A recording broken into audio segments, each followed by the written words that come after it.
1.4 tentang budaya positif. Saya akan membagikan ilmu yang saya dapatkan ketika ada di pendidikan guru penggerak. Kalau kita lihat di sini ada 5 posisi kontrol dan segitiga restitusi, tapi saya akan menjelaskan dari awal. Kalau kita mendengar kata disiplin, apa yang lintas di benak kita? Disiplin. Ya, bagaimana Pak Suherman?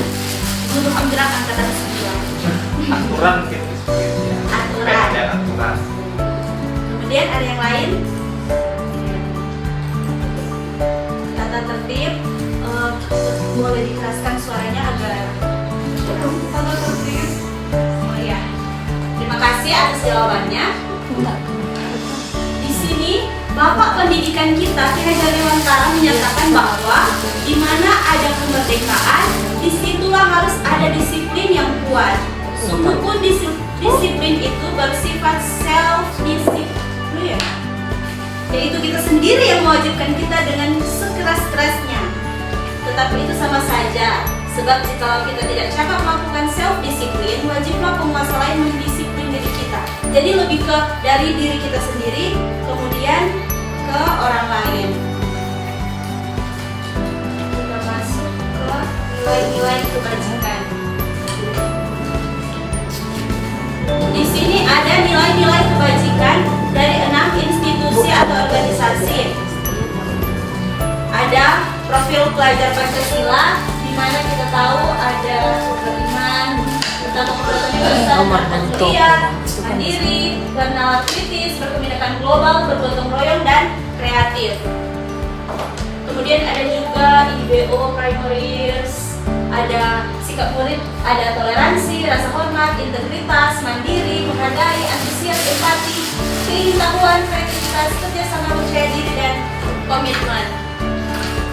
Kemudian ada 9 pilar karakter: cinta Tuhan dan segenap ciptaannya, kemandirian dan tanggung jawab, kejujuran, hormat dan santun, dermawan, percaya diri, dan lain sebagainya. Ini di sini ada nilai-nilai kebajikan, nanti akan mengantar kita ke materi selanjutnya. Ini untuk disiplin positif. Kemudian kita lanjut ke teori motivasi. Kalau untuk disiplin, saya rasa kita semua sudah menjalankan itu dan sudah paham dengan kata disiplin. Kita masuk dalam teori motivasi, hukuman dan penghargaan, restitusi.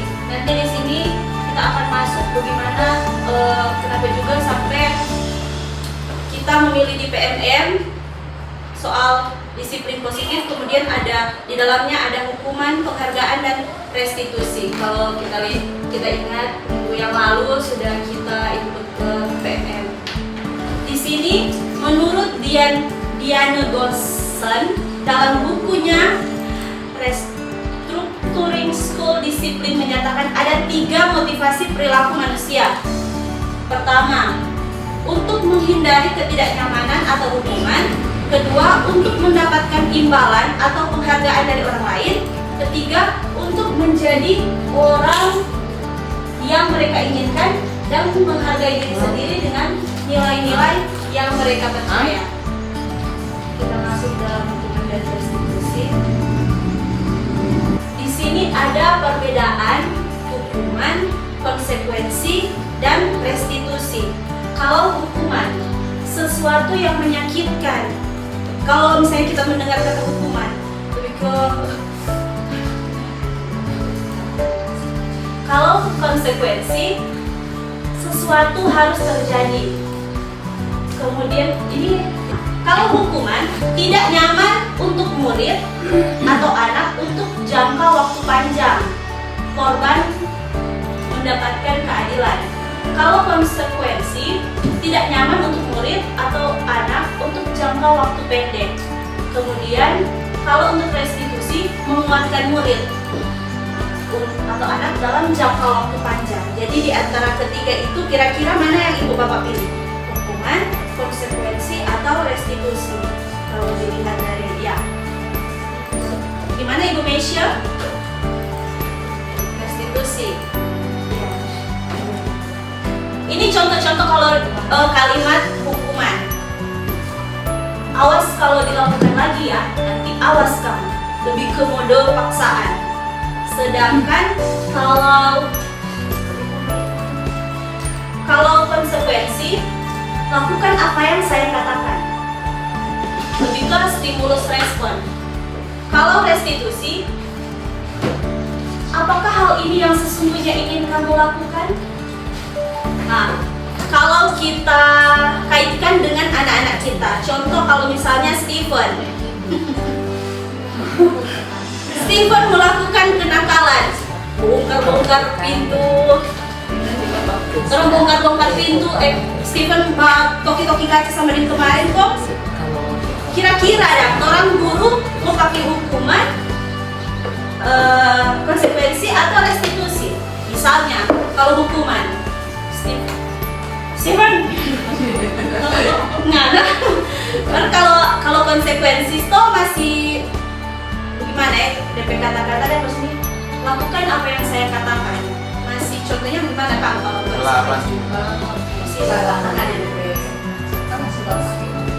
Kalau misalnya restitusi, Stephen dan Becky itu kok berkali-kali orang tegur. Kok orang mau bilang, apakah hal ini yang sesungguhnya yang ingin kamu lakukan? Aduh.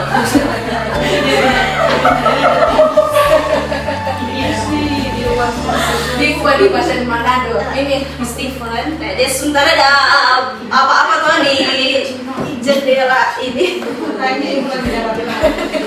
Stephen, ini ada sebelum bikin deh. Seganas itu, mal itulah orang dituntut untuk seperti itu, biar dam seganas kelihatan. Umar harus lembut dah. Lanjut.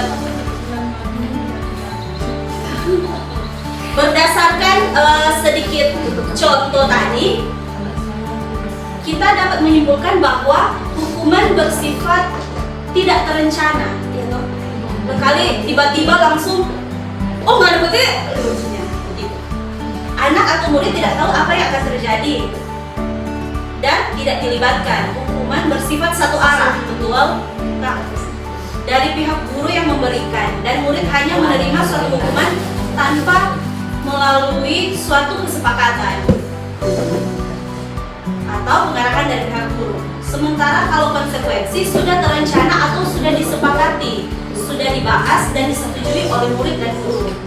Jadi ya, kalau misalnya sudah disepakati kemudian dilanggar, ya harus terima konsekuensi. Iya, itu nanti ada lagi.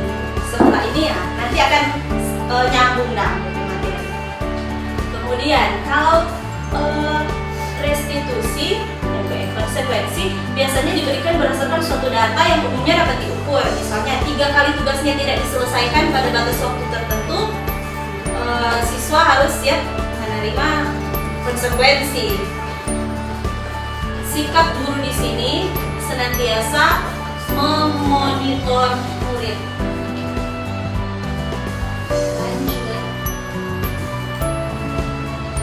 Nah, ini seperti yang Ibu Melda katakan tadi, berdasarkan kesepakatan kelas bisa terjadinya konsekuensi itu.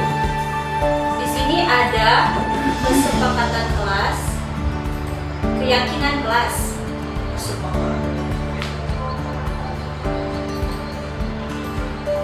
Nanti kalau ada video di sini akan saya tampilkan. Di sini kita sebagai wali kelas bisa membentuk kesepakatan kelas dengan siswa-siswa. Di sini ada prosedurnya, mempersilakan warga sekolah atau murid-murid di sekolah untuk bercurah pada pendapat tentang peraturan yang perlu disepakati di sekolah atau kelas. Biasanya kalau misalnya di kelas, kesepakatan kelas apa yang bisa kita lakukan bersama anak-anak kita? Contoh kalau di Indonesia, kesepakatan kelas bisa berdoa sebelum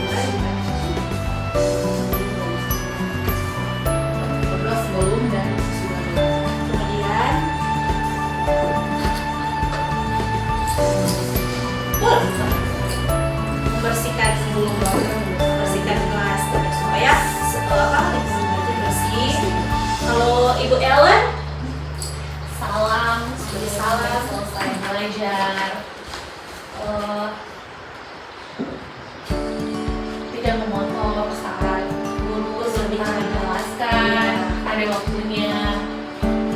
Terima kasih untuk tanggapan dari teman-teman. Di sini ada contoh keyakinan kelas. Ini contoh keyakinan kelas 1. Setiap anggota kelas perlu belajar. Kemudian setiap anggota kelas perlu senang. Ya, kalau misalnya suasana belajar menyenangkan kan tentu proses belajar mengajar juga berjalan dengan baik. Setiap anggota kelas perlu melakukan tugas, itu wajib. Setiap anggota kelas perlu saling menghargai. Setiap anggota kelas perlu merasa aman. Jadi contoh di kelas 1 karena kalau sudah lebih tinggi tingkatan kelas mungkin tidak terlalu cocok dengan yang ada di SLB. Kita lanjut. Untuk keyakinan kelas saya rasa dengan contoh-contoh tadi sudah dapat kita laksanakan di kelas kita masing-masing sebelum kita memulaikan suatu pembelajaran. Atau bisa saja ketika masuk di semester baru kemudian ada siswa-siswa kita yang mungkin sesuai SK pembagian tugas sudah siswa baru lagi, kita bisa membuat keyakinan kelas sesuai dengan kemampuan siswa kita masing-masing. Kemudian, kebutuhan dasar manusia. Menurut teman-teman, kebutuhan dasar manusia itu apa? Kebutuhan dasar yang cuman terlintas saja di benak kita, kebutuhan dasar kita itu apa? Sandang pangan, Sandang pangan ya. Kan terlebih. Yang paling itu sih sih. Aduh, itu tidak disebutkan di sini, mohon maaf, bukan karena di sini.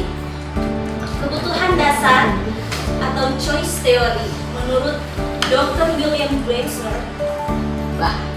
Di sini kita akan menonton video tentang 5 kebutuhan dasar manusia. Selamat menyaksikan.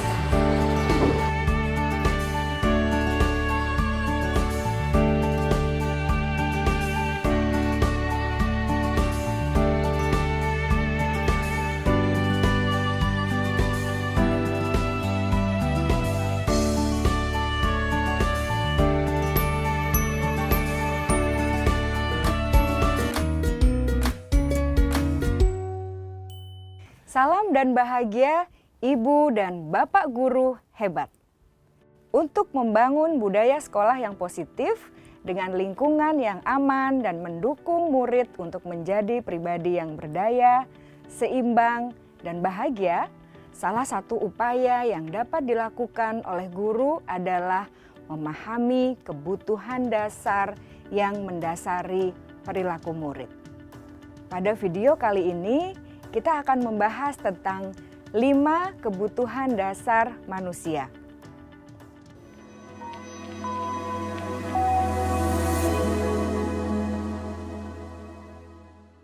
Ki Hajar Dewantara dalam salah satu kutipannya menyatakan, kita ambil contoh perbandingannya dengan hidup tumbuh-tumbuhan. Seorang petani dalam hakikatnya sama kewajibannya dengan seorang pendidik yang menanam padi misalnya. Hanya dapat menuntun tumbuhnya padi. Ia dapat memperbaiki kondisi tanah, memelihara tanaman padi, memberi pupuk dan air, membasmi ulat-ulat atau jamur-jamur yang mengganggu hidup tanaman padi, dan lain sebagainya. Ketika guru memahami kebutuhan apa yang mendasari perilaku murid, dan guru berusaha menuntun dan mendukung murid dalam memenuhi kebutuhannya secara positif, pada hakikatnya guru tersebut ibarat seorang petani yang sedang berusaha memahami kebutuhan masing-masing tanaman. Dan ia berusaha memenuhi kebutuhan tanaman tersebut agar dapat tumbuh dengan subur dan maksimal. Dr. William Glasser, seorang psikiater dari Amerika Serikat, menyatakan bahwa seluruh tindakan manusia memiliki tujuan tertentu, yaitu memenuhi kebutuhan dasarnya. Ketika kelima kebutuhan dasar telah terpenuhi secara memadai, maka murid akan tumbuh dengan seimbang dan bahagia. Sebaliknya, ketika kebutuhan dasar tidak terpenuhi dengan baik, maka seseorang akan mengalami emosi negatif seperti bosan, sedih, dan kecewa. Bahkan mereka dapat melakukan perbuatan yang bertentangan dengan nilai-nilai kebajikan atau melanggar peraturan. Dengan kata lain, perilaku buruk seseorang biasanya adalah respons dari kebutuhan yang tidak terpenuhi. Namun, mereka tidak tahu cara untuk menyampaikannya.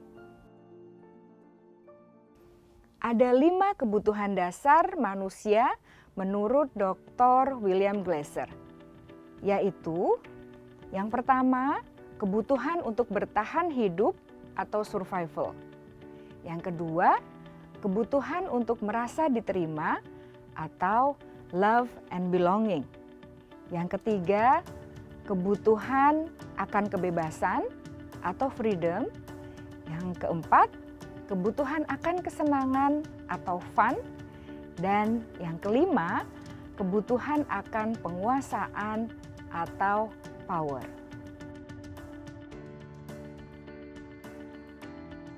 Kebutuhan dasar yang pertama adalah kebutuhan yang bersifat fisiologis untuk bertahan hidup atau survival. Misalnya, kesehatan, rumah, dan makanan. Kebutuhan biologis sebagai bagian dari proses reproduksi, termasuk kebutuhan untuk tetap bertahan hidup. Kebutuhan untuk merasa aman juga termasuk dalam kebutuhan ini.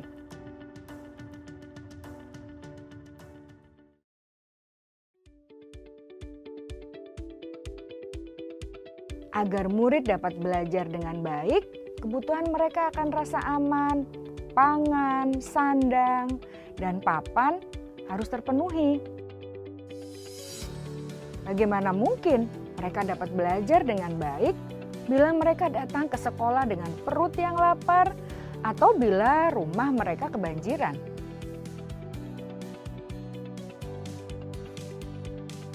Setelah kita mengetahui kebutuhan pertama yang sebagian besar bersifat fisiologis, mari kita lihat kebutuhan kedua sampai kelima yang semuanya berhubungan dengan psikologis. Mari kita lihat kebutuhan yang kedua, yaitu kebutuhan akan perasaan diterima oleh kelompok atau komunitasnya atau kebutuhan love and belonging. Kebutuhan ini meliputi keinginan untuk tetap terhubung dengan orang lain seperti teman, keluarga, teman kerja, dan kelompok di mana kita tergabung. Setiap murid ingin menjadi bagian yang berharga dari kelas dan juga sekolah. Mereka juga ingin diterima oleh orang lain dan kelompoknya. Bahkan, murid yang terlihat paling cuek pun jauh di dasar hatinya pasti ingin merasa diterima. Sebagai guru, seharusnya kita dapat menerima murid kita apa adanya, sesuai dengan kodratnya. Karena setiap murid adalah unik. Mereka memiliki kekuatannya masing-masing, sehingga guru seharusnya bisa menciptakan kesempatan untuk murid berkolaborasi dan memiliki ikatan emosi satu sama lain. Murid-murid yang memiliki kebutuhan yang besar untuk merasa diterima, biasanya mereka belajar karena suka pada gurunya, dan mereka juga suka bekerja dalam kelompok. Kebutuhan yang ketiga adalah kebutuhan akan kebebasan atau kebutuhan membuat pilihan. Murid harus diberi kesempatan untuk membuat pilihan dan bertanggung jawab atas pilihan yang mereka telah ambil. Memberi mereka kebebasan bukan berarti membiarkan mereka melakukan apa saja yang mereka mau, melainkan lebih memberi mereka kesempatan untuk membuat pilihan, menyuarakan pendapat mereka dengan percaya diri, dan memberi mereka kesempatan untuk mencoba hal-hal yang baru. Pembelajaran dengan metode yang beragam dan menarik juga akan memenuhi kebutuhan murid tentang kebebasan ini. Pembelajaran berdiferensiasi di mana guru menyediakan beberapa jenis tugas yang bisa dipilih oleh murid sesuai minat mereka, sangat baik untuk mengembangkan murid menjadi lebih mandiri dan memiliki motivasi internal.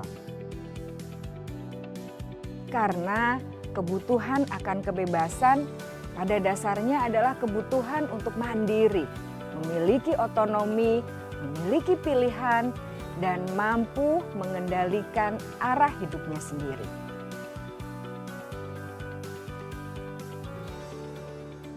Kebutuhan yang keempat adalah kebutuhan akan kesenangan.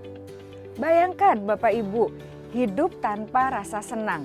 Betapa menyedihkannya. Glasser menghubungkan kebutuhan akan kesenangan dengan belajar.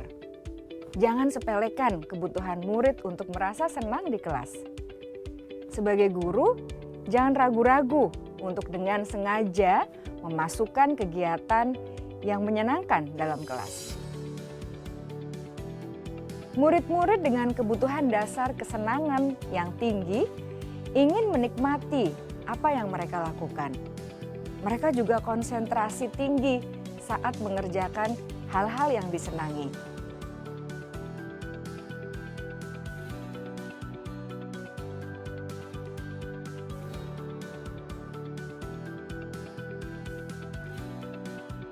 Kebutuhan yang kelima adalah kebutuhan akan penguasaan. Setiap murid memiliki kebutuhan untuk merasa kompeten, menjadi terampil, diakui pencapaian dan keterampilannya, didengarkan, bisa membuat dampak dan pengaruh, dan memiliki rasa harga diri.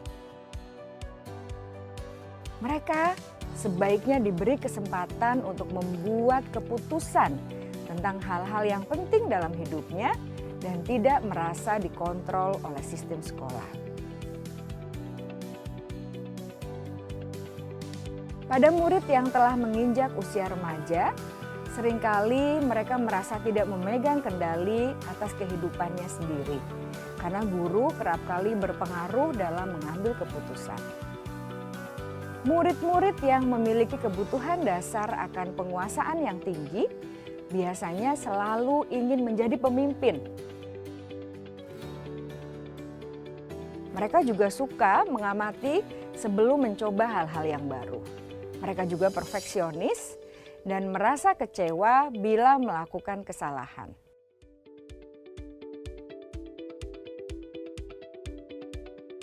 Ibu dan Bapak guru sangatlah penting bagi kita untuk mengetahui kebutuhan dasar murid-murid, agar kita memahami alasan di balik sikap dan tingkah laku mereka. Bila murid berperilaku buruk atau melanggar peraturan, sehingga tindakannya tidak sesuai dengan nilai-nilai kebajikan, maka guru harus mencari tahu alasan yang mendasari tindakan tersebut dan kebutuhan apa yang belum terpenuhi. Melalui percakapan dengan guru dalam pendekatan disiplin positif, murid dapat diajak untuk bersikap reflektif dalam mengenali kebutuhan-kebutuhan yang berusaha mereka penuhi dan mendasari tindakan mereka.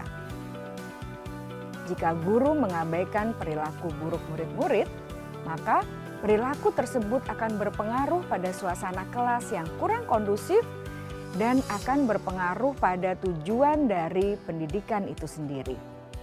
Ibu, Bapak guru hebat, mari kita menjadi guru yang lebih baik dengan memahami kebutuhan dasar murid-murid kita dan senantiasa membimbing mereka untuk menjadi pribadi yang berdaya seimbang, dan bahagia. Salam dan bahagia, Ibu dan Bapak Guru hebat.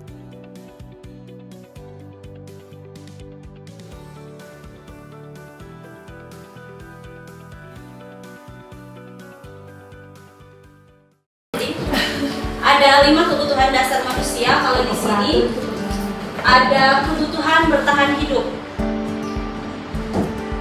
Kebutuhan bertahan hidup adalah kebutuhan yang bersifat fisiologis untuk bertahan hidup, misalnya kesehatan, rumah, dan makanan. Mungkin lebih ke sama dengan Ibu Linovia bilang tadi, sandang dan pangan.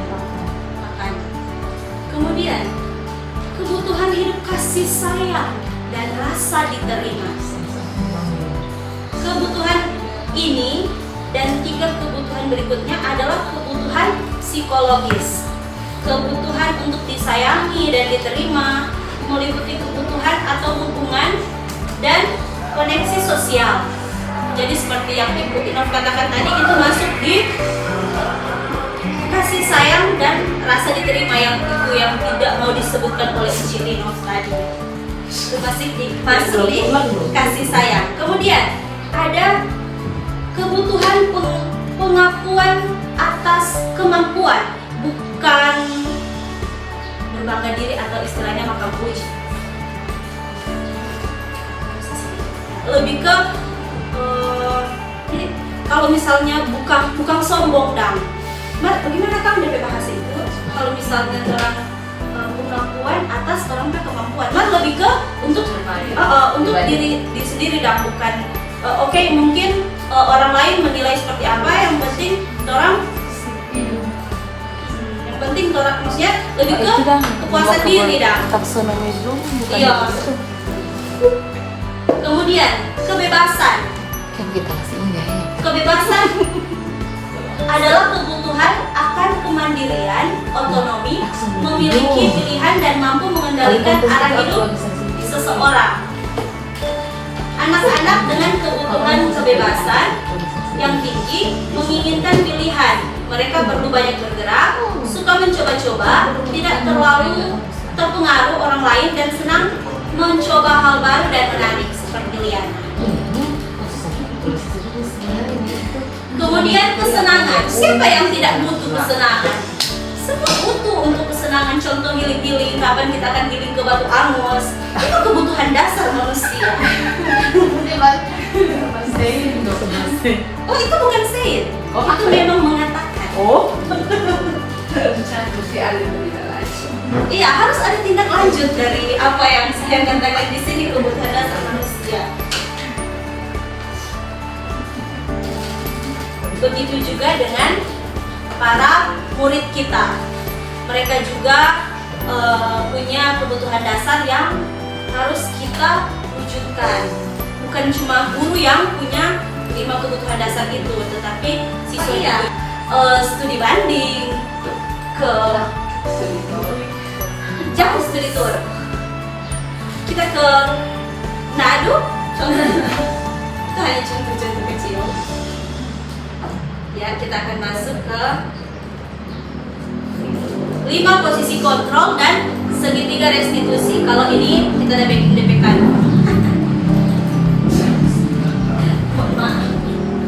Jadi di sini ada 5 posisi kontrol. Ada pembuku, pembuat merasa bersalah, ada teman, pemantau, manajer.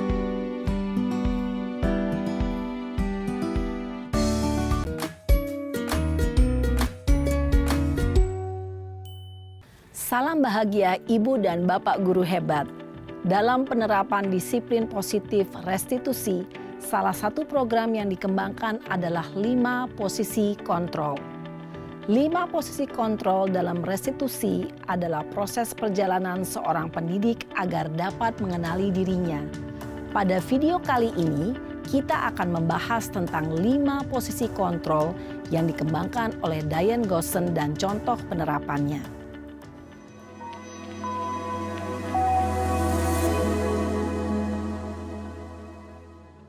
5 posisi kontrol itu adalah 1.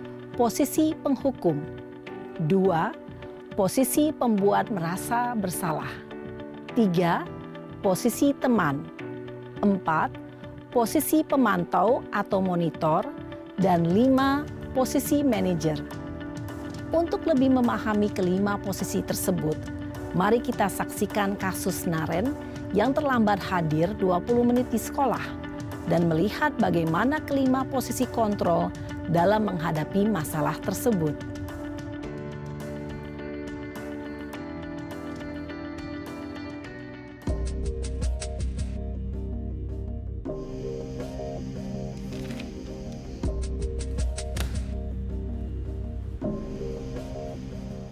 Naren! Sini kamu! Selamat pagi, Bu. Selalu terlambat. Kamu deh, pasti terlambat. Maaf, Bu. Saya... Apa? Apa coba? Alasan kamu apa lagi? Kapan sih kamu tidak terlambat? Malas sekali ya kamu jadi anak. Saya... Dasar pemalas. Gak kapok-kapok sih kamu. Sudah berapa kali terlambat? Sana, kamu keliling lapangan basket 2 kali. Kenapa saya harus keliling lapangan basket, Bu? Kenapa? Kamu mau lawan ibu? Berani-beraninya jawab. Sudah terlambat, masih berani jawab pula. Sekarang, keliling lapangan basket 5 kali sekalian. Biar kapok. Cepat, pergi sana ke lapangan basket. Posisi penghukum biasanya berbicara dengan nada tinggi, menghardik, menunjuk-nunjuk, menyakiti, dan menyindir. Hukuman bisa berupa fisik maupun psikis. Ibu dan bapak guru hebat. Dampak yang terjadi pada murid ketika guru berada pada posisi penghukum adalah murid cenderung akan memberontak, bahkan menyimpan dendam.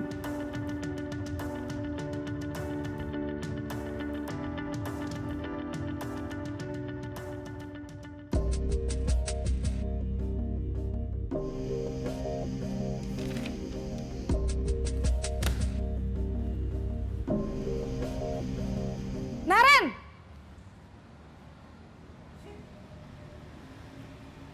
Selamat pagi, Bu. Naren. Kamu kenapa terlambat lagi, Nak? Ya Tuhan, Naren. Kamu senang ya bikin ibu susah ya? Kalau kamu terlambat lagi, nanti ibu yang ditegur bapak kepala sekolah, Nak.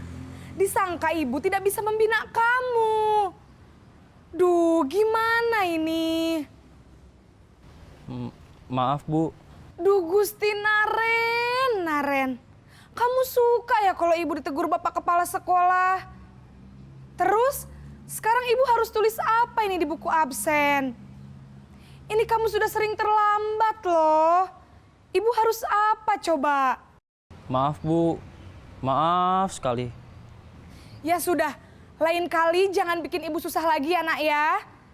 Ibu tidak akan kuat lagi kalau kamu begini terus. Bisa jantungan kalau ibu ditegur bapak kepala sekolah.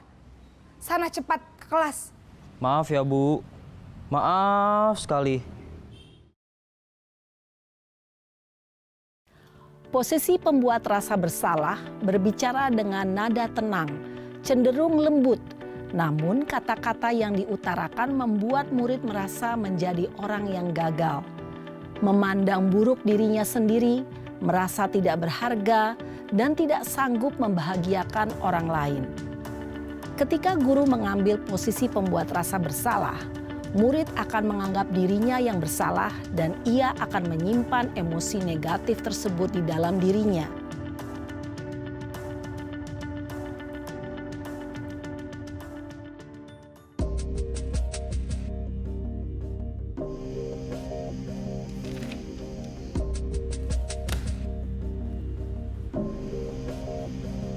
Naren!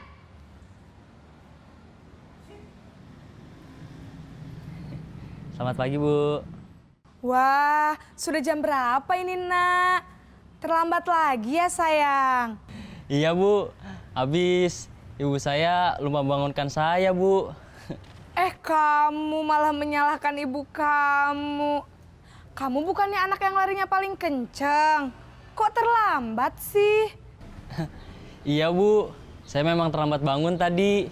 Jadi biarpun saya lari kencang, tetap gak kekejar Bu.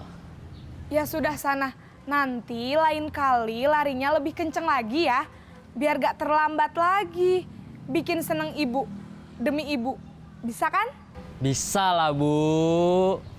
Ya sudah sana masuk kelas. Ibu beresin urusan absen kamu. Kamu ini ada-ada saja. Dalam posisi teman, guru berbicara dengan nada suara ramah, akrab, cenderung bersenda gurau untuk menjaga suasana tetap santai. Murid akan merasa senang, aman, dan akrab dengan guru. Identitas yang tercipta adalah identitas sukses atau berhasil. Namun, perlu diingat, karena ini masih dorongan eksternal, maka ada faktor ketergantungan dari murid kepada orang tertentu. Di sini, guru absennya, sehingga di lain waktu, murid bisa berperilaku baik, namun hanya kepada orang-orang tertentu saja.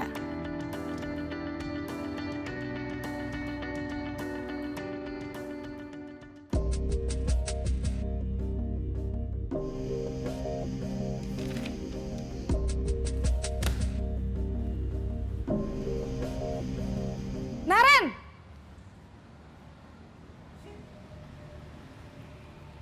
Selamat pagi Bu. Naren, apa peraturan sekolah kita tentang jam berapa kita harus masuk sekolah, nak? Kita harus di sekolah jam 7 Bu. Iya betul, sekarang sudah jam 7.20. Naren sudah tahu konsekuensinya jika terlambat hadir.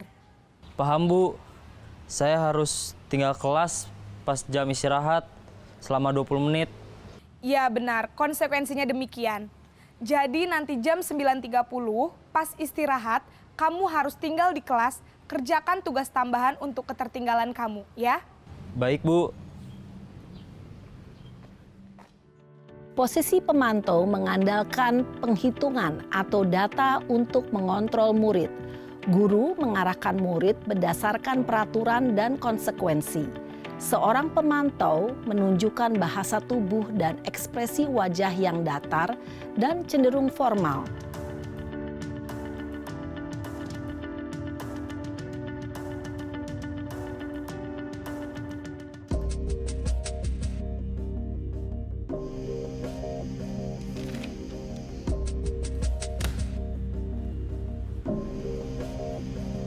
Naren!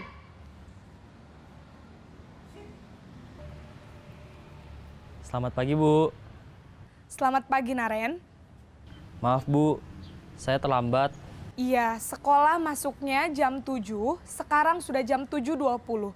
Jadi sekarang bagaimana ini, Naren?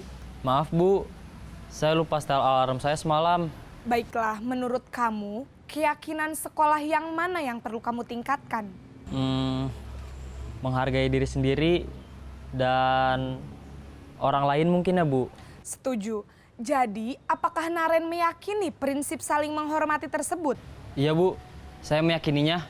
Apakah Naren bersedia memperbaiki masalah keterlambatan ini? Bersedia Bu. Bagaimana kamu akan perbaiki masalah keterlambatan ini? Saya akan coba untuk tidak lupa menyetel alarm saya Bu. Baik, kalau Naren lupa menyetel alarm di rumah, ada orang yang kira-kira bisa bantu mengingatkan tidak? Ada Bu, kakak saya, Kak Ema. Ada lagi selain Kak Ema?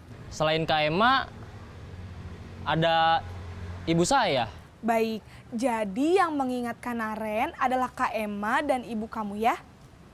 Kira-kira akan mulai setel alarm kapan nih, Naren? Setelah pulang sekolah, akan segera saya lakukan.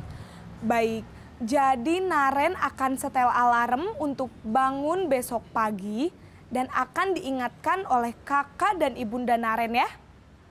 Ada lagi yang mungkin perlu dilakukan, Naren? Agar tidak terlambat bangun lagi. Tidak ada Bu. Baik, Naren. Terima kasih untuk kerjasama kamu. Sekarang kamu perlu kembali ke kelas untuk belajar. Baik Bu, terima kasih. Posisi manajer adalah posisi kontrol yang disarankan untuk membimbing murid memiliki sikap disiplin yang positif, yaitu murid yang mandiri, bertanggung jawab, dan dapat memecahkan masalah. Tujuan dari posisi ini adalah agar murid dapat berefleksi atas tindakannya. Guru akan dengan tulus memberikan pertanyaan-pertanyaan bermakna, sehingga membuat murid dapat belajar dari kesalahannya dan mencari sebuah solusi untuk menyelesaikannya. Ibu dan Bapak guru hebat, setelah mengamati adegan kelima posisi kontrol tadi, kira-kira posisi mana yang paling ideal? Posisi mana yang dapat menunjang motivasi intrinsik murid? Ya, tentu posisi manajer. Posisi ini memang posisi ideal yang ingin dituju setiap pendidik. Pada posisi inilah, guru dapat menerapkan disiplin positif yang berpihak pada murid, yang memerdekakan murid.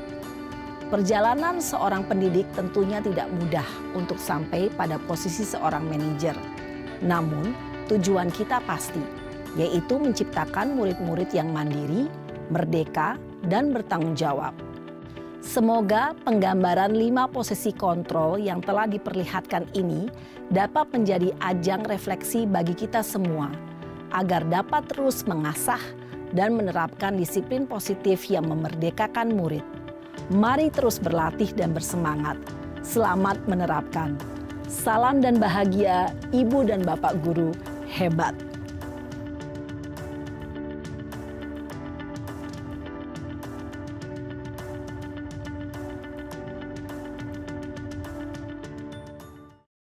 Jadi kira-kira menurut teman-teman guru, kita sebagai pendidik, pengajar di sekolah ini, dari 5 posisi kontrol ini, manakah yang sering kita lakukan atau kita wujud nyatakan kepada siswa-siswa kita?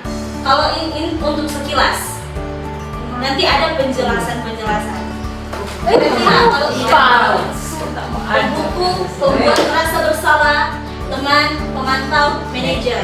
Jadi ini bukan kita sebagai manajer di kantor. Nanti di sini kita ada penjelasan. Kalau penghukum, seorang penghukum bisa menggunakan hukuman fisik maupun verbal. Jadi walaupun dengan kata-kata, tapi kalau misalnya menusuk, itu sudah masuk hukuman. Orang-orang yang menjalankan posisi penghukum senantiasa mengatakan bahwa sekolah memerlukan sistem atau alat yang dapat lebih menekan murid-murid lebih dalam lagi. Guru-guru yang menerapkan posisi penghukum akan berkata, patuhi aturan saya, atau awas, kamu selalu saja salah. Kemudian, selalu, pasti selalu. Yang terakhir, selesai. Guru seperti ini senantiasa percaya hanya ada satu cara agar pembelajaran bisa berhasil, yaitu cara dia. Itu kalau penghukum. Kemudian, kalau pembuat merasa bersalah. Pada posisi ini biasanya guru akan bersuara lebih lembut. Pembuat merasa bersalah akan menggunakan keheningan yang membuat orang lain merasa tidak nyaman. Jadi silent treatment. Tidak nyaman, bersalah atau rendah diri. Kata-kata yang keluar dengan lembut akan seperti, ibu sangat kecewa sekali dengan kamu. Berapa kali bapak harus memberitahu kamu ya? Gimana coba kalau orang tua kamu tahu kamu berbuat begini? Di posisi ini murid akan memiliki penilaian diri yang buruk tentang diri mereka. Murid merasa tidak berharga dan telah mengecewakan orang-orang yang disayanginya. Jadi kira-kira di antara dua yang penghukum dan pembuat merasa bersalah, apakah sudah pernah kita lakukan kedua ini? Pasti pernah. Banyak kali. Ibu rekin suruh gini, mana kesiang, mana ingat Pak Ibu, itu membuat merasa bersalah. Cime paling sering. Kemudian, ini kalau teman, mungkin kalau di SLB lebih ke teman. Guru pada posisi ini tidak akan menyakiti murid, namun akan tetap berupaya mengontrol murid melalui persuasi. Posisi teman pada guru bisa negatif ataupun positif. Positif di sini berupa hubungan baik yang terjalin antara guru dan murid. Guru di posisi teman menggunakan hubungan baik dan humor untuk mempengaruhi seseorang. Mereka akan berkata, ayo bantulah demi bapak ya. Ayo Ayo ingat, ayo ingat, tidak bantuan Bapak selama ini. Ayo ingat, tidak bantuan Bapak selama ini. Si Mbak Unggil. Ya sudah, kali ini tidak apa-apa. Nanti Ibu bantu bereskan. Jadi mungkin kalau lebih ke Fani, Ika, lebih ke teman Cio minta tolong Dirli. Nah, tapi ada hal negatif juga dari posisi teman ini. Apa itu? Bila suatu saat guru tersebut tidak membantu, maka murid akan kecewa dan berkata, saya pikir ibu teman saya. Murid merasa dikecewakan dan tidak mau lagi berusaha. Jadi karena ya, contoh juga anak-anak di asrama karena sudah menganggap, oh ibu kuat begini, bu dasar kuatnya ada. Bu, Jason tadi pagi, ibu boleh meminta sampo kita di rumah? Kenapa di rumah? Maksimal. Kemudian murid akan lebih bergantung pada guru. Negatifnya juga murid akan pada itu lebih ke ibu kuat, Pak Igi kuat, dia coba teman kuat orang, nak kuat Pak Igi nak marah ke kita, ibu kita nak marah ke kita. Jadi dari ketiga ini masing-masing sudah ada nilai. Mungkin kalau untuk kira-kira ada positif enggak kalau untuk posisi pembuka menurut teman-teman? Tergantung situasi dan kondisi.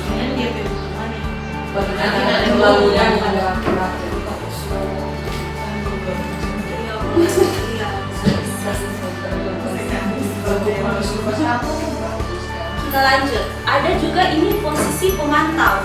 Memantau berarti mengawasi. Pada saat kita mengawasi, kita bertanggung jawab atas perilaku orang-orang yang kita awasi.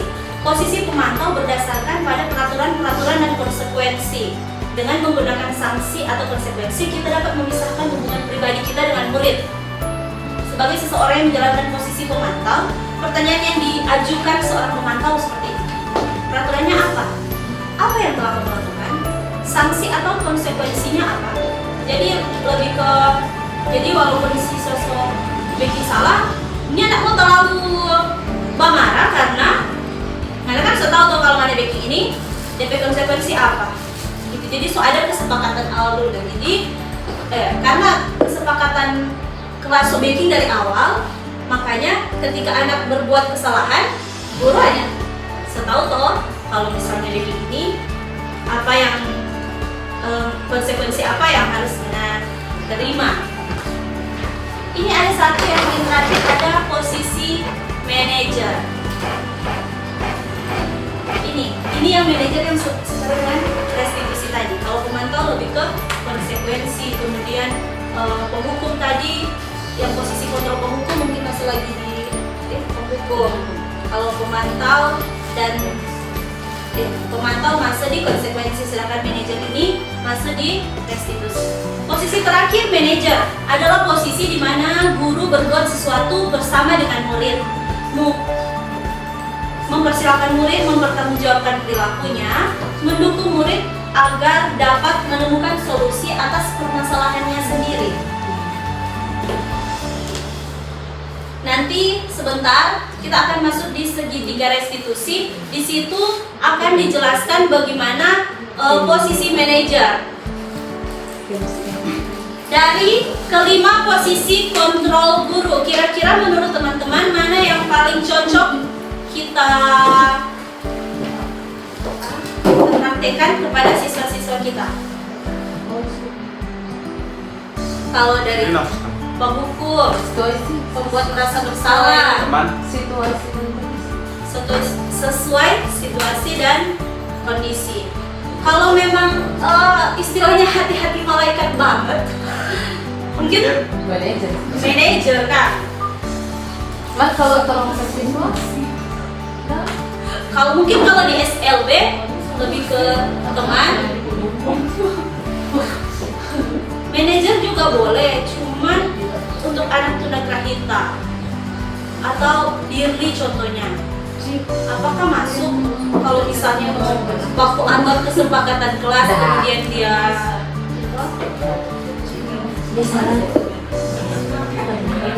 Miranda juga masuk dalam segitiga restitusi. Di sini ada 3: menstabilkan identitas, validasi tindakan yang salah, menanyakan keyakinan. Sebenarnya ada contoh-contoh kasus itu ada di video, cuman nggak keluar suara. Padahal bagus dah kalau mau ke Unispe, orang soalnya ada oh ini bagaimana kalau pas di mana tuh menstabilkan identitas, pas di mana tuh validasi tindakan yang salah.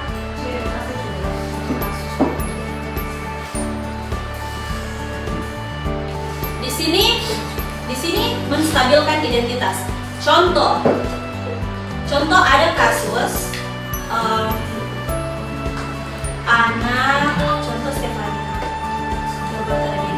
contoh Stefani main HP di kelas sementara pembelajaran berlangsung. Padahal sesuai dengan kesepakatan kelas tidak boleh bermain HP sementara belajar. Di sini ada kalau untuk menstabilkan identitas kata-kata berbuat salah itu tidak apa-apa. Tidak ada manusia yang sempurna. Ibu juga pernah melakukan kesalahan seperti itu. Kita bisa menyelesaikan itu. Bapak atau ibu tidak tertarik mencari siapa yang salah, tapi ingin mencari solusi dari permasalahan. Kamu berhak merasa begitu. Apakah kamu sedang menjadi teman yang baik buat dirimu sendiri?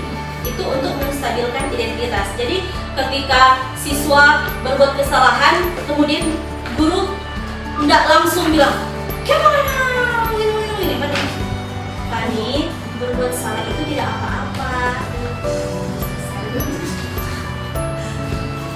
Lola begitu kan sebenarnya.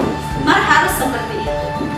Kemudian ada validasi tindakan yang salah.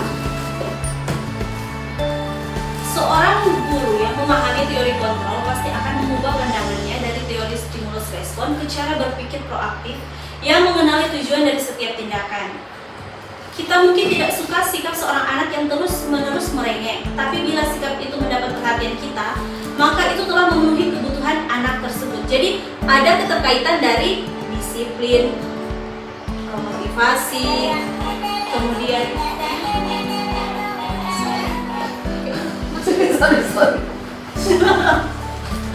validasi tindakan yang salah. Di sini ada contoh. Nah, kalau untuk validasi tindakan yang salah, di sini ada kata-kata, padahal kamu bisa melakukan yang lebih buruk dari ini. Kamu pasti punya alasan mengapa melakukan hal itu. Jadi ini juga bukan cuma sekedar orang lakukan di sekolah atau siswa. Bisa juga orang praktekkan di rumah atau orang anak atau orang suami. Kamu boleh mempertahankan sikap itu, tapi kamu harus menambahkan sikap yang baru. Jadi ini langkah-langkah ini kok mau breaking down orang siswa yang nantinya yang mau menyadari sendiri, kemudian dia yang akan mau menentukan selanjutnya dia mau apa. Nyandak dan orang yang mau dusu-dusu, ngana bikin salah apa? Ini enggak, dia yang mau ngaku. Iya sih bu, tadi kok kita terlalu emosi, makanya kita udah bikin buku. Baik itu, karena cuma sekedar begitu kan, enggak lebih kan ada baking. Itu kok tuh pada video itu tuh bagus banget. Kemudian menanyakan keyakinan. Apa yang kita percaya sebenarnya? Kemudian kalau di menanyakan keyakinan ini, kalau misalnya di validasi tindakan yang salah, siswa sudah mengaku kesalahannya seperti yang tadi kita bilang, oh iya bu, kita kok begini, gimana kok dia begini-begini, kan kita begini-begini no. Di sini ibu suruh masuk. Fani tahu nggak apa? Fani masih ingat apa terapi keyakinan kelas awal? Iya sih. Sekarang Fani sudah tahu apa yang selanjutnya Fani mau bikin. Oh, Fani mau minta maaf bu. Jadi lebih ke siswa yang menyadari, bukan guru yang harus karena mesti begini, ada minta maaf sana Kak Anci Tinov, karena begini Ceni.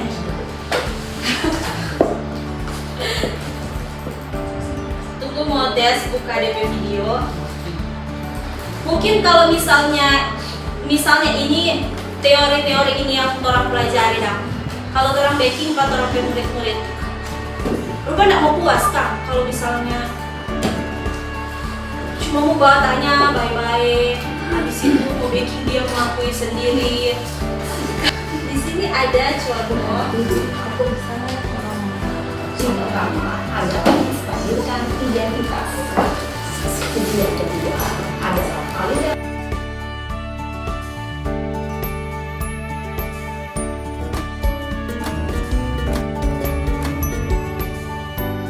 Salam dan bahagia Ibu dan Bapak guru hebat. Pada video kali ini kita akan membahas tentang salah satu program disiplin positif yang diterapkan di lingkungan sekolah yang dikenal dengan nama restitusi.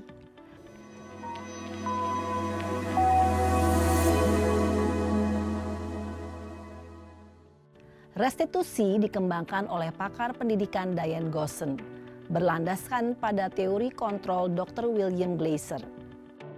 Segitiga restitusi adalah suatu proses dialog yang dijalankan oleh guru atau orang tua agar dapat menghasilkan murid yang mandiri dan bertanggung jawab. Pada saat guru di posisi manajer, aspek yang dikembangkan pada murid adalah motivasi intrinsik, sehingga penanaman nilai-nilai kebajikan dapat tumbuh dan berkembang menjadi suatu kebiasaan positif yang akhirnya membentuk karakter murid. Proses dialog ini terdiri dari 3 langkah yang digambarkan pada ketiga sisi pada segitiga restitusi. Sisi pertama adalah menstabilkan identitas. Sisi yang kedua adalah validasi tindakan yang salah. Dan sisi yang ketiga adalah menanyakan keyakinan. Ibu dan Bapak guru, berikut ini akan ditunjukkan bagaimana seorang guru berada dalam posisi manajer menggunakan penerapan segitiga restitusi.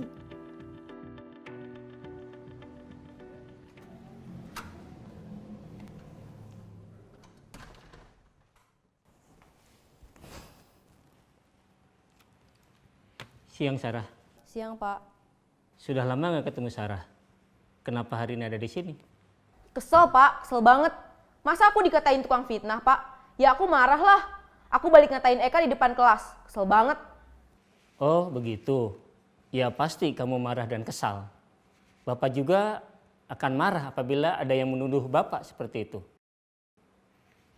Kemudian pada saat itu kamu mau melakukan apa? Ya saya langsung ngatain Eka lah Pak. Kesel banget. Saya bentak-bentak dia depan teman-teman lain. Oh begitu. Pasti kamu melakukan seperti itu karena suatu alasan tertentu bukan? Iyalah, masa saya diam saja Pak? Ya saya bela diri lah. Masa saya dituduh tukang fitnah? Ya wajarlah. Mempertahankan harga diri itu sesuatu yang penting buat kamu. Untung kamu tidak bertindak lebih gegabah lagi. Hanya membentak-bentak. Iya Pak. Untung saya masih bersabar dan hanya membentak saja. Sudah gemes padahal. Saya pasti bela diri lah. Ya pasti ya, tapi kamu memilih untuk tetap bertahan dan bersabar. Kamu memilih untuk tidak berbuat lebih parah lagi bukan? Iya. Nah sekarang coba kita lihat lagi tindakan kamu yang bentak-bentak Eka di kelas. Tindakan kamu itu kira-kira sesuai dengan keyakinan kelas atau prinsip kamu tidak? Enggak lah Pak. Capek Pak jadi pemarah. Jadi keyakinan atau prinsip mana yang kurang sesuai dengan keinginan kamu? Ya, saya sebenarnya sangat menghargai orang lain. Mungkin saat itu saya menjadi emosi, jadi tidak menunjukkan sikap itu. Kamu meyakini tidak? Menghargai orang lain itu penting buat kamu. Yakinlah Pak. Iya, setuju. Kita harus saling menghargai. Namun, ada juga keyakinan yang kita sepakati yang perlu kita jalankan apabila kita sedang marah, bukan? Ya saya bisa lebih proaktif, mulai dengan diri sendiri. Saya bisa jadi lebih bersabar, mengambil waktu jeda untuk berpikir mau apa selanjutnya. Kira-kira kamu bersedia memperbaiki masalah ini tidak? Bersedia Pak. Kalau kamu memperbaiki masalah ini, kamu akan menjadi orang seperti apa? Saya akan menjadi orang yang bertanggung jawab kali ya, Pak. Dan senantiasa proaktif. Iya, menurut kamu bagaimana rasanya menjadi orang seperti itu? Ya nyaman lah, bangga bisa bersabar dan menahan diri. Baiklah kalau begitu. Yuk kita pikirkan bagaimana memperbaiki masalah ini.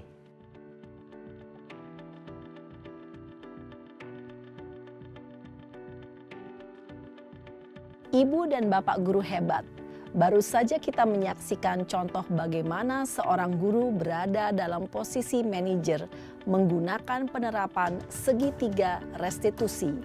Mari kita bahas satu persatu. Pada sisi pertama, menstabilkan identitas berdasarkan pada prinsip bahwa membuat kesalahan adalah bagian dari proses pembelajaran.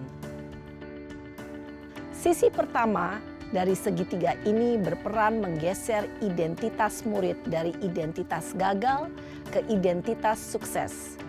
Murid yang sedang bertingkah laku yang tidak pantas atau menarik diri saat itu sedang mengalami identitas gagal. Bila kita mengkritiknya, maka posisinya tidak akan berubah.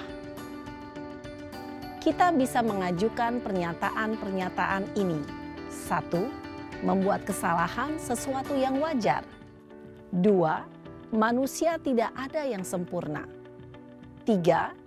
Kita bisa memperbaiki masalah ini. 4. Saya tidak menanyakan kesalahannya. Saya lebih fokus bagaimana memperbaiki masalah ini. 5. Apakah saat ini kamu tengah menjadi orang yang baik untuk dirimu sendiri? Pada sisi kedua, validasi tindakan yang salah berlandaskan pada prinsip bahwa setiap perilaku berupaya memenuhi suatu kebutuhan tertentu. Guru yang telah memahami teori kontrol akan bergeser dari pemikiran stimulus respon menjadi proaktif dan mencoba untuk mengenali tujuan dari perilaku murid. Mengenali dan mengakui kebutuhan murid ini dapat memperbaiki hubungan dengan murid tersebut. Pernyataan atau pertanyaan bisa disampaikan dengan nada suara tidak menghakimi atau memojokkan, sehingga dapat mengembalikan murid pada posisi positif. 1. Kamu bisa saja bertindak lebih gegabah lagi dari ini. 2. Kamu bukan melakukannya tanpa suatu alasan tertentu. 3. Kamu melakukannya karena mempertahankan sesuatu yang penting bagimu. 4. Mungkin kamu bisa mempelajari suatu perilaku baru yang lebih efektif. Bersediakah kamu mempelajarinya? Selanjutnya, kita akan simak sisi terakhir, yaitu menanyakan keyakinan. Teori kontrol menyatakan bahwa pada dasarnya kita termotivasi secara intrinsik. Pada saat perilaku yang salah telah divalidasi dan identitas sukses telah stabil, maka murid telah siap mengaitkan keyakinan-keyakinannya dengan tindakannya yang salah dan pemikirannya telah bergeser ingin menjadi orang yang dituju. Pertanyaan-pertanyaan ini dapat mengaitkan keyakinan-keyakinan yang dianut murid. 1. Sebagai keluarga atau kelas, apa yang kita yakini? 2. Nilai-nilai apa yang telah kita sepakati? 3. Seperti apa gambaran sebuah kelas yang ideal bagi kamu? 4. Kamu ingin menjadi orang seperti apa?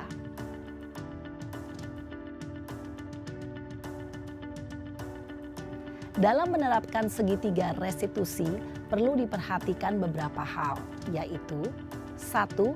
Perilaku yang salah perlu dikaitkan dengan nilai-nilai atau keyakinan-keyakinan yang telah disepakati atau dituju. 2. Kesediaan orang yang melakukan kesalahan untuk memperbaiki masalah. 3. Pemecahan masalah sebisa mungkin relevan atau memiliki hubungan dengan masalah yang ada. 4. Usaha. Perlu adanya suatu usaha perbaikan dari pihak yang berbuat kesalahan. 5. Waktu. Perlu didedikasikan waktu dari pihak yang berbuat kesalahan. tanyakan kapan akan mulai diberlakukan usaha untuk memperbaiki masalah. Dengan memahami struktur penerapan segitiga restitusi, diharapkan guru dapat menerapkan posisinya sebagai manajer dengan mengajukan pertanyaan-pertanyaan bermakna yang dapat membuat murid menjadi lebih percaya diri, bertanggung jawab, dan mandiri. Nah, Ibu Bapak Guru perlu tidaknya mengikuti ketiga tahapan dalam segitiga restitusi bergantung pada ringan beratnya suatu permasalahan. Misalnya, bila permasalahan tersebut ringan, maka tidak perlu dijalankan secara berurutan. Bahkan bisa semudah menanyakan apa keyakinan yang kita sepakati. Dengan menjalankan segitiga restitusi, dengan mengajukan pertanyaan-pertanyaan bermakna, diharapkan murid menjadi lebih kuat secara pribadi, dapat membuka wawasan murid agar dapat menyelesaikan permasalahannya sendiri, semakin percaya diri, mandiri, dan merdeka. Salam dan bahagia, Ibu Bapak Guru hebat.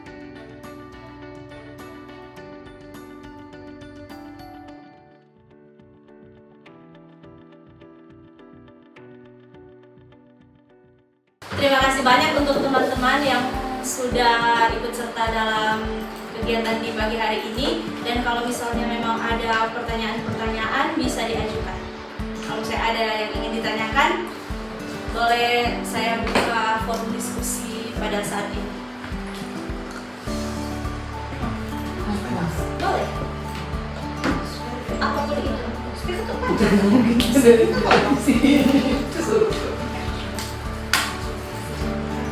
contoh kasus.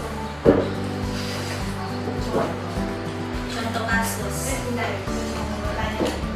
Misalnya saya orang ada autis. Ada autis, ya. Mungkin sama yang selalu ada yang sosial dari terus tuh dia apa dari luar negeri kasih pelatihan ada satu siswa yang tentang berbicara ini ya berbicara tentang balik di situ dia mau tekankan rasa sakit yang siswa dan Beijing kalau dia kurang dia rasa sakit bagi dia itu kira-kira masuk di mana nih? Gimana sekali itu? Iya, bagaimana bisa dijawab oleh guru penggerak kemanusiaan? Kira-kira masuk penghukum atau konsekuensi sedangkan tidak ada kesepakatan kelas? Kok bingung loh karena ini kan autis.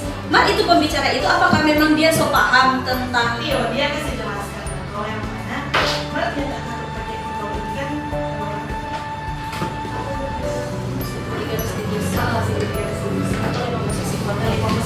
dia tidak menjelaskan itu, dan itu menjelaskan bagaimana mendisiplinkan autis mesti hilang dia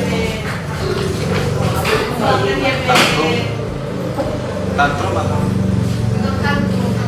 apa yang biasa karakter yang harus dihilangkan berbeda supaya dia tidak mengulang.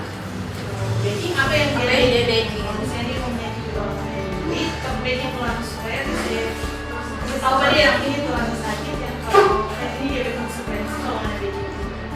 Jadi mungkin ini jadi bahan evaluasi bagi mungkin yang dari CGB-nya.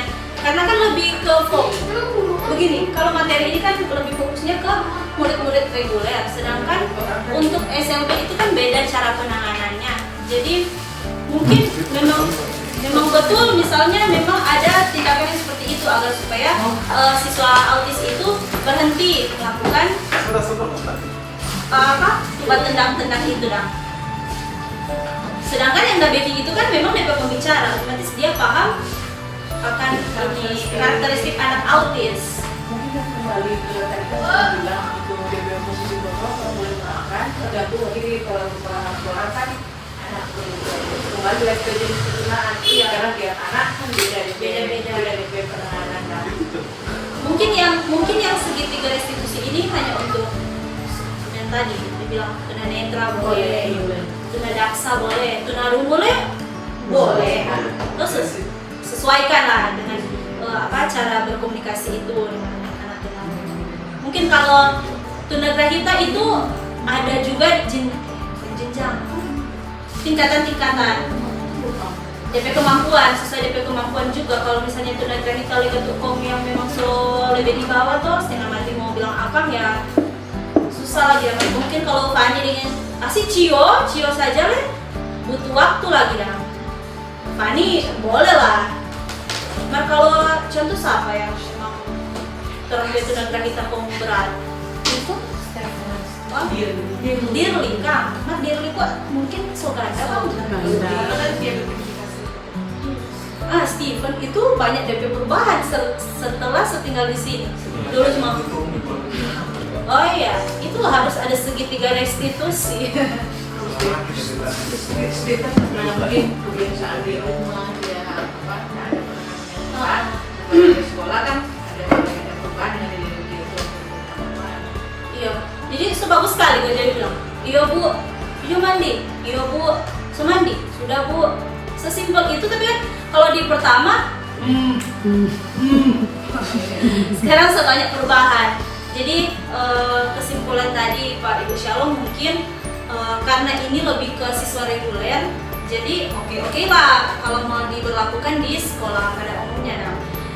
Nah, kalau untuk sekolah khusus sama rektoral yang menyesuaikan dengan jenis ketunaan, karakteristik dan juga kebutuhan kemampuan anak tersebut. Nah, sekolah